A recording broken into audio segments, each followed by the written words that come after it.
अस्सलामुअलैकुम बिस्मिल्लाहिर्रहमानिर्रहीम। तो आज हमारा लेक्चर है लाइसोसोम। लाइसोसोम को फर्स्ट टाइम एक साइंटिस्ट था जिसका नाम था डी ड्यू। 1949 में डी ड्यू ने लाइसोसोम का स्टडी करके इसको डिस्कवर किया।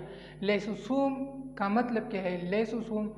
लाइसो का मतलब है स्प्लिटिंग, मतलब डाइजेशन। सोमा मीन बॉडी। सोम ये दो अल्फाज से या दो वर्ड से डिराइव हुए हैं। Lyso splitting, lyso mean splitting and Soma mean body या बैग्स। ये क्या है? ये डाइजेस्टिव बैग्स है या ये डाइजेस्टिव बॉडीज है जो कि फॉरेन बॉडी या फॉरेन पार्टिकल को क्या करते हैं, ये एनगल्फ करके इसको डाइजेस्ट करते हैं। तो इसका स्ट्रक्चर क्या है? तो इसका स्ट्रक्चर है, ये ऐसा स्ट्रक्चर है, इसका स्फेरिकल स्ट्रक्चर है लाइसोसोम्स का। लाइसोसोम का स्ट्रक्चर स्फेरिकल है। और ये कैसे बनता है? ये जैसे कि हमको पता है कि राइबोसोम प्रोटीन बनाते हैं और राइबोसोम रफ एंडोप्लाज्मिक रेटिकुलम पर भी मौजूद होते हैं। तो जब राइबोसोम प्रोटीन सिंथेसिस करता है तो ये रफ एंडोप्लाज्मिक रेटिकुलम के जरिए एक इंजाइम भी नेचर से प्रोटीन है, तो इंजाइम का सिंथेसिस करके इनको क्या करते हैं। फॉर एग्जांपल यहाँ पर हमारे पास रफ एंडोप्लाज्मिक रेटिकुलम है और जब ये राइबोसोम इस पर मौजूद है, जब ये प्रोटीन या ये इंजाइम का सिंथेसिस करते हैं तो ये मॉडिफिकेशन के लिए इस प्रोटीन या इस इंजाइम को गजबड़ी के लिए गजबड़ी पर क्या करते हैं, इसको मूव करते हैं, इसको गजबड़ी पर बेच देते हैं, वहाँ पर मॉडिफिकेशन के लिए इसको एक ख़ास डायरेक्शन दे। तो जब ये गजबड़ी के ट्रांसपेस और सिस्पेस हमने पढ़ा था, तो जब ये गजबड़ी से ट्रांसपेस से जब बाहर आते हैं तो ये विजल जो है ये विजल की तरह होते हैं। तो ये जब कंबाइन होते हैं तो फिर जब ये यहाँ पर आते हैं तो इससे एक सिंगल मेम्ब्रेन लपेटा हुआ होता है। किससे? इस लाइसोसोम से। जब इससे सिंगल मेम्ब्रेन रैप हो जाता है या इससे लपेटा हो जाता है तो इसको हम क्या कहते हैं? Primary lysosome.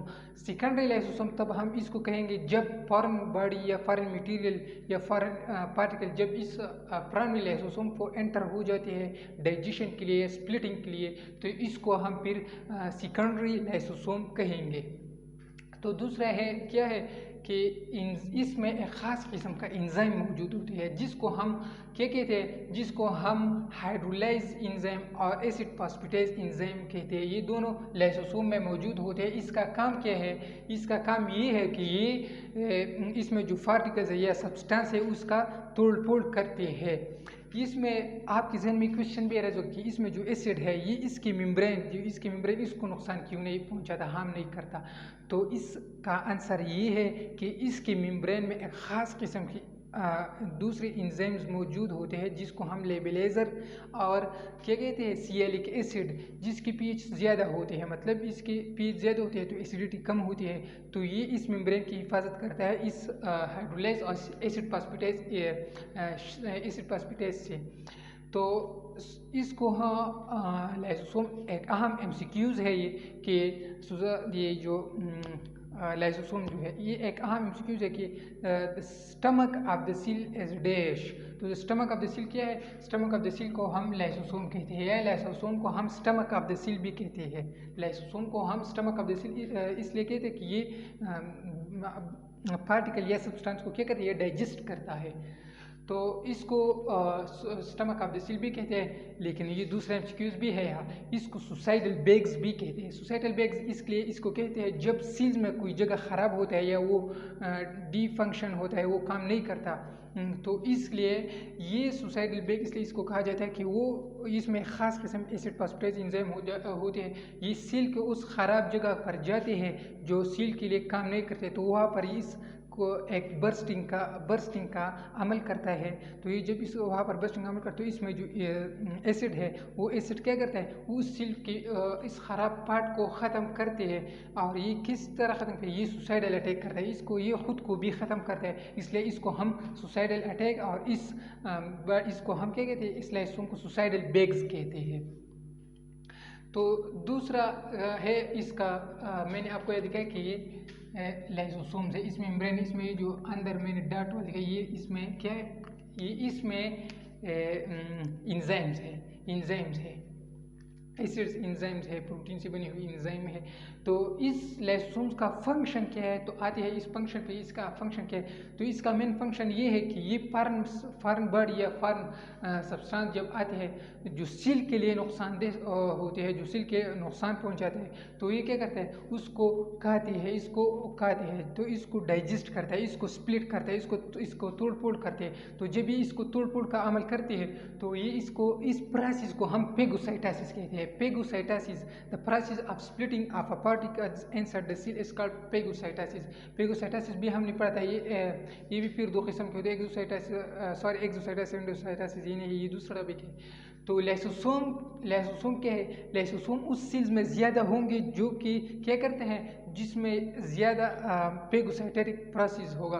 तो लाइसोसोम उस सेल्स में ज़्यादा होगा। इसका एग्जांपल हमारे पास है वाइट ब्लड सेल जो कि न्यूट्रोफिल्स हम है, ये इसमें लाइसोसोम्स का प्रोसेस ज़्यादा होता है। ये स्प्लिटिंग का अमल ये ज़्यादा करता है, स्प्लिटिंग या डाइजेशन का प्रोसेस ये ज़्यादातर करता है, क्योंकि न्यूट्रोफिल्स और वाइट ब्लड सेल जो है ये हमारे इम्यूनिटी का अहम क्या है, अहम कंपोनेंट्स है। तो इसमें ये हाई पेगोसाइटोटिक प्रोसेस है। तो इसको ये क्या करते हैं, ये डाइजेशन, मैंने आपको जैसे यहाँ पर बताया कि ये सेल की खराबी से को ख़त्म करके सुसाइडल अटैक से या इसको डाइजेस्ट करते हैं। ये कौन, ये लाइसोसोम। इसका दूसरा एग्जांपल हमारे पास है जब प्राग्स का जो मेटामॉर्फोसिस के दौरान जो होते हैं टेडपोल, प्राग का जो टेडपोल है इसका जो ये टेल होता है, तो जब इसका वक्त गुजरने के साथ, जब इस टेडपोल वक्त गुजरने के बाद इसका टेडपोल का जो टेल है ये आहिस्ता आहिस्ता ख़त्म होता है। तो ये कैसे ख़त्म होता है, तो ये लाइसोसोम की मौजूदगी की वजह से इसका टेडपोल में जो टेल है वो ख़त्म होता है। इसको हम क्या कहते हैं, ऑटोपेगी क्या है, ये सेल्फ ईटिंग प्रोसेस है जिसको हम ऑटोपेगी कहते हैं। ये टेडपोल के अलावा दूसरे भी कई ऑर्गेनिज्म में मौजूद होते हैं जो कि क्या करते हैं, इस टेडपोल से ये क्या करते हैं, रिमूवल ऑफ टेल करते हैं। टेडपोल के जो टेल होते हैं, जो दुम होते हैं, इसको क्या करते हैं, रिमूव करते हैं। पहले प्राग की जो मेटामॉर्फोसिस या इसकी जो क्या है, इसकी जो रिप्रोडक्शन साइकिल है, इसका साइकिल है, इसमें क्या करते हैं, इसमें पहले टेडपोल का क्या होता है, टेल होता है, लेकिन बाद जब प्राग डेवलप हो जाता है, मैच्योर होता है, तो इस पर वहाँ पर इसका क्या होता है, टेल मुकम्मल तौर पर ख़त्म होता है। तो ये था आज का हमारा टॉपिक। इंशाल्लाह अगली वीडियो में या अगली लेक्चर में हम main function of lysosome, main function भी हम डिटेल से पढ़ेंगे। आज के लिए इतना ही। इंशाल्लाह। अस्सलाम वालेकुम। अपनी दुआओं में याद रखिएगा और हमारे चैनल को सब्सक्राइब करना भूलिएगा मत, और हमारे हौसला अफजाई के लिए लाइक और शेयर करिएगा ज़रूर। Assalamu alaikum and goodbye.